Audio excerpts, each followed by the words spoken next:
Agasobanuye kacu uyu munsi tugatangiriye kuri Joe. Ababyutse mu gitondo, akimara kubyuka mu gitondo aba afite abakozi benshi cyane bahita bamumenyera buri kimwe cyose. Ibigaragara byo ni umukire, afite amafaranga menshi cyane kabisa yarayakoreye. Akimara kubyuka rwose bahita bamushyiramo agakoti, yarangiza agahita aza ahitegeye umujyi, akabanza akareba umujyi mbere yo kujya mu kazi. Iyo ibyo birangiye nta kindi kiba kigomba gukurikiraho kitari kujya ku murimo. Umukozi we Chris ni umwe bakunda kugendana cyane bya hafi, ni nawe umufungurira imodoka ahantu hose baragendana. Ahita aza akamufungurira imodoka Chris, yarangiza akahita ajya imbere, undi akahita amutwara. Ese ubundi kuki dutangiriye aha hantu? Kubera iki dutangiranye na Joe? Uraza kubisobanukirwa mu musozo w'iyi nkuru. Nkomeza kukwibutsa yuko iyi ngiyi ari inkuru y'urukundo, inkuru ya Joe na Karara. Barakwereka Chris ahantu hambere yahise amuzana ahantu hasa nk'aho ari mu mujyi, arangije ahita aparika. Chris akimara guparika yahise ava mu modoka yitonze, nk'ibisanzwe ahita ajya ku rugi rw'inyuma yihuse cyane, atajya gufungurira Joe. Arangije aramufungurira. Joe nawe yari akicaye aho ngaho mu modoka, aha ngaha bari baje kureba ibikorwa remezo byabo. Gukorera uko umukire yari akavuye mu modoka, ava mu modoka nawe atikoraho, yambaye agakanzu keza, atangira ashyiraho neza n'agakote. Umukozi nawe ahita atangira afunga imodoka, ari nako ahita atangira kureba ibikorwa remezo bye. Hano yari ari kubaka inyubako ndende cyane, arimo yibaza ati ino nyubako izatwara angahe noneho. Arimo areba aho ibikorwa bye bigeze. Umukozi we Chris ari kumugenda amusobanurira buri kimwe cyose. Nakubwiye ati hari impamvu dutangiriye hano, impamvu rwose uri kubonamo umujejeta faranga kandi ari inkuru y'urukundo. Ibi ngibi hari ahantu biraza guhurira. Ikintu nakwisabira no gukurikirana ino nkuru kugeza ku musozo. Nongera kugusaba niba uri mushyashya no gukora subscribe, niba utarakora subscribe namaje gukora subscribe, ndagushimiye, ni iby'agaciro. Reka tukikomereze n'inkuru yacu. Ubwo Joe yari arimo agenda asobanuza ibintu byose byasabwa kuri ino nyubako ye, Chris nawe yatangiye kumusobanurira mu bimenyi butari buke yari afite. Ahita amubwira ati reka nkwereke ibikoresho byakoreshwa kugira ngo ino nyubako yuzure. Ati turabona hano buri munsi dukoresha imifuka 5 ya sima, bishatse kuvuga yuko mu gihe cy'ukwezi dukoresha tone enye n'igice za sima. Ati ndabyumva, ubwo ni ukuvuga yuko mu gihe kingana nyine ndabaragiye byose hamwe byatwara nk'imifuka ingahe. Ubwo yari arimo avuga gutyo, umukobwa witwa Karara yise aca agenda gutyo. Nyamara rero ko yagendaga niko Joe yamurebaga cyane. Chris akomeza gusobanura ati ndabona toni 25 uzayuzuza. Nyamara Joe yabwiraga yari ameze nk'uwibereye ku ruhande. Joe yireberaga Karara. Karara nawe ari katambuka areba Joe. Joe nawe akomeza kumwitegereza. Agera hatangira kwifata nk'umusore warobye. Ati ya ati ndebera. Chris ntago yari yabibonye. Ati reba hariya. Chris nawe areba Karara, abona n'umukobwa mwiza cyane, nubwo yamurebaga umugenda. Ari nako bakomezaga kumwitegereza cyane. Karara nawe amenya yuko bari kumureba cyane. Arangije abura ingendo, tangira kugenda yibaza ati abantu barandeba iki. Ari nako bakomeza kumureba. Icyo gihe Chris nk'umusore wipanga akazi ukunda boss we cyane, yese amubwira ati ngiye uriya mukobwa namukubonera. Ati uriya mukobwa mbonye uriya namukubonera nawe boss. Ati koko se? Ati wamubona? Ati namubona, uriya mukobwa ndamuzi ahantu atuye, ndabizi n'ibintu akora. Ubundi mu by'ukuri Grace yari umukobwa utaha iwabo. Barakwereka ukuntu umunsi we wagendaga. Yari umukobwa uryama cyane rwose. Mu gitondo yabyuka, akimara kwikuraho ishoka, ikintu cya mbere yahitaga abanza gukora, yahitaga abanza gusega nk'undi wese. Yahitaga abyuka, yarangiza akikuraho agashuka, agahita aza akegera Bibiliya. Yamara kwegera Bibiliya akahita atangira akayirambura, ariko atangira gusenga. Yari umukobwa ukunda Imana, wubaha Imana n'abantu bayo. Biragaragara yuko wa mukobwa yari afite imico myiza. Ibyo byarangiraga nta kindi cyagombaga kurikiraho kitari gukora amasuku ndetse no guteka icyayi. Ibyo ngibyo yabikoraga buri munsi uko abyutse. Yabyuka akahita asoma Bibiliya, yarangiza akahita ajya guteka icyayi. Muramubona Karara arimo ateka icyayi cy'amata, ariko yakundaga cyane. Ibyo ngibyo byarangiraga yakoreshaga uko ashoboye, akahita ajya kubyutsa ababyeyi be. Ababyeyi be yamaraga kubabyutsa bahitaga baza bakicara aho ngaho muri salo, ubundi mbere na mbere bagatangira bagasenga. Yabanaga n'umukecuru n'umusaza, barazaga bakicara, ubundi bagatangira isengesho. ubuzima bwe bwose hafi ya bwose bwari ugusenga ndetse no kubaha Imana. Ibyo ngibyo iyo yamaraga gusenga we n'ababyeyi be yataga yerekeza ahantu ku muhanda yigishaga hameze nko ku ishuri.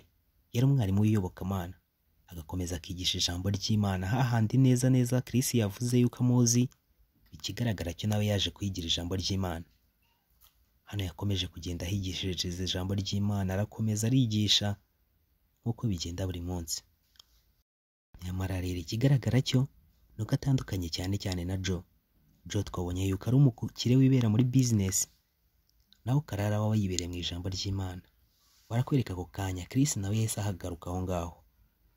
Chris yaje yegera Karara, arangije araza aramwegera, ikigaragara cyamufitiye ubutumwa aho yiyemeje kumuhuza na Joe. Ese ibintu biraza kumuhira?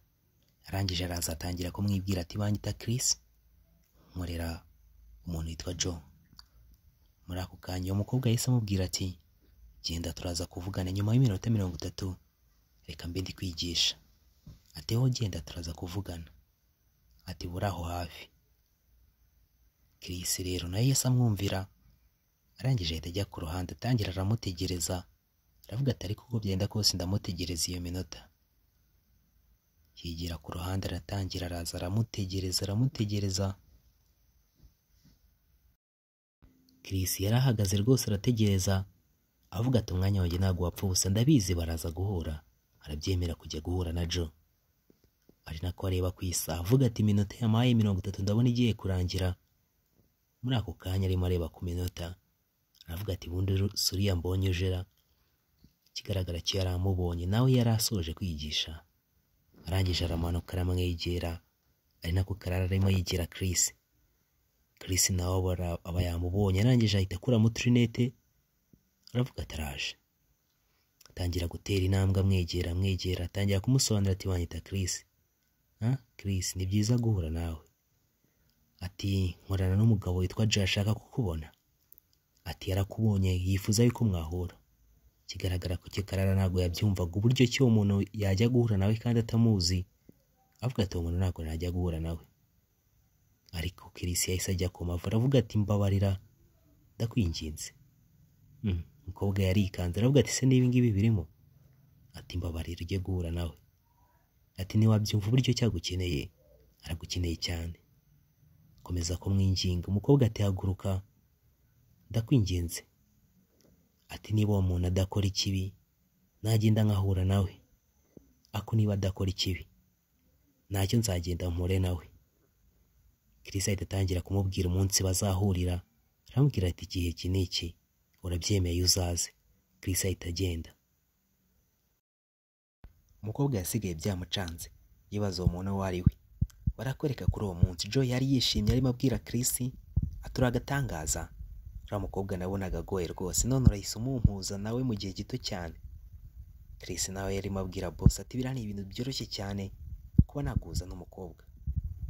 Aturarenze rwose, biriya ni ibintu bidasanzwe. Iki cyakoreye ku buryo kindi kwiyumva. Muri ako kanya rwose arimo amubwira atyo, Chris ati dore nguriya araje. Joe yumvaga ari amahirwe adasanzwe guhura n'umukobwa akunda, yumva niba ngombwa araza kwita namwambika impeta. Yari yamuzaniye ururabyo rwose, bagiye guhura. Arangije arazamuka, bari bagiye gura ahantu ku kiraro. Ari nako umukobwa arimo azamuka, arimo azamwegera. Umuhungu yaje amwegera, n'umukobwa azamwegera. Akimara kumugeraho Joe yahise akuraho y'ururabo, ahita aruhereza Karara adakira. Umukobwa yaje gutungurwa na wa muntu ukuntu amusanze n'ukuntu yamwumvaga. Mu by'ukuri ntabwo yari yiteze yuko agiye guherezwa zino ndabo. Arangije umuhungu aramureba cyane, ari nako umukobwa atangira kumwitegereza. Afata ururabo aramwitegereza cyane n'umuhungu atangira kumubwira ati naragukunze. Ati naragukunze, urwo rurabo ni urwawe. Ati naragukunze. Abakire n'ibinginga ku munsi wa mbere bagihura ahita amuhereza ururabo, ahita anamubwira yuko yamukunze. Diregiti naguca ku ruhande. Azagukomeza aramubwira ati guturuka ku munsi wa mbere nkubona nahise numva rwose umutima wanjye wihereye. Numva rwose uri mu mutima wanjye, umutima wanjye wagitera ugatera nkakumvamo wowe. Nyamara rero umukobwa yari atunguwe, ati nibyo wanshakiraga? Umuhungu ati urebye ni ibyo ngibyo, ariko icya mbere ni urukundo ruri mu mutima wanjye,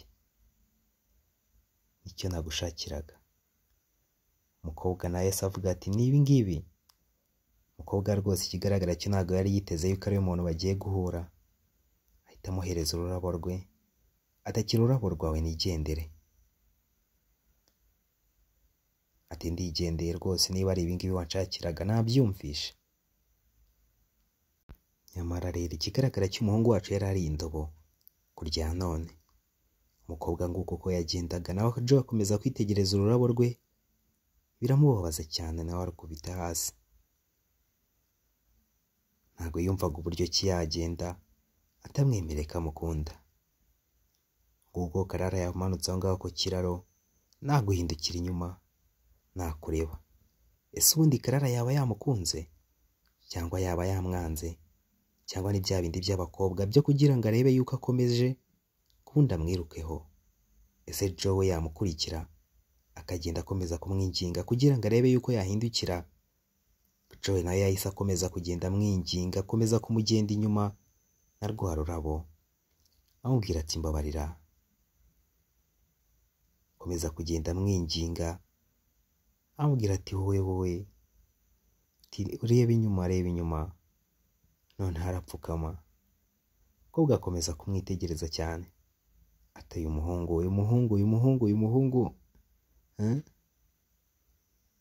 Nyamara umukobwa wasanga amwemereye noneho kurya none. Hari ukuntu umukobwa ari kumureba ukabonamo urukundo. Umukobwa nawe yatangiye kumukunda, ariko ikibazo ni kimwe, gakomeje kugigira, gakomeje kwanga, kandi urukundo nawe rwatangiye kumugaragaramo. Ku munsi wa mbere bahuye, Joe yakomeje kugenda mwingingira mupfukamira. Nyamara rero umukobwa nawe akomeza kugenda kurura uburyo ki umuhungu yari yateguye, nawe byamukoze ku mutima. Tangira kwibuka uburyo ki bahuye, nawe iyo cyahise amuhereza ururabo. Tangira kugenda mwibuka. Barakwereka muri ako kanya umukobwa yari ahatuje rwose, baraganira, barakwereka urukundo rwabo. Umuhungu byaje no kurangira biciyemo bari mu rukundo. Nyamara rero iyo ibintu byagenze neza, iyo ufite amafaranga nta kintu kitakunda, n'urukundo ruraza. Barakwereka aba barimo batembera mu mujyi, Joe na Karara, urukundo ruraha. Ntibyaje no gutinda, Joe yaje guhita amuhereza impano y'imodoka, afite amafaranga. Aramubwira ati iyi modoka ni iyawe, uzajya uyitwara rwose, ujye kwigisha uyitwaye. Ari nako bakomeza gutemberana umujyi, bari mu munyenga w'urukundo. Joe na Karara, ngiyo inkuru yabo, inkuru y'urukundo y'ukuntu byagenze kugira ngo Joe w'umukire bize kurangira kwandana na Karara wigishaga ijambo ry'Imana, birangira gutyo.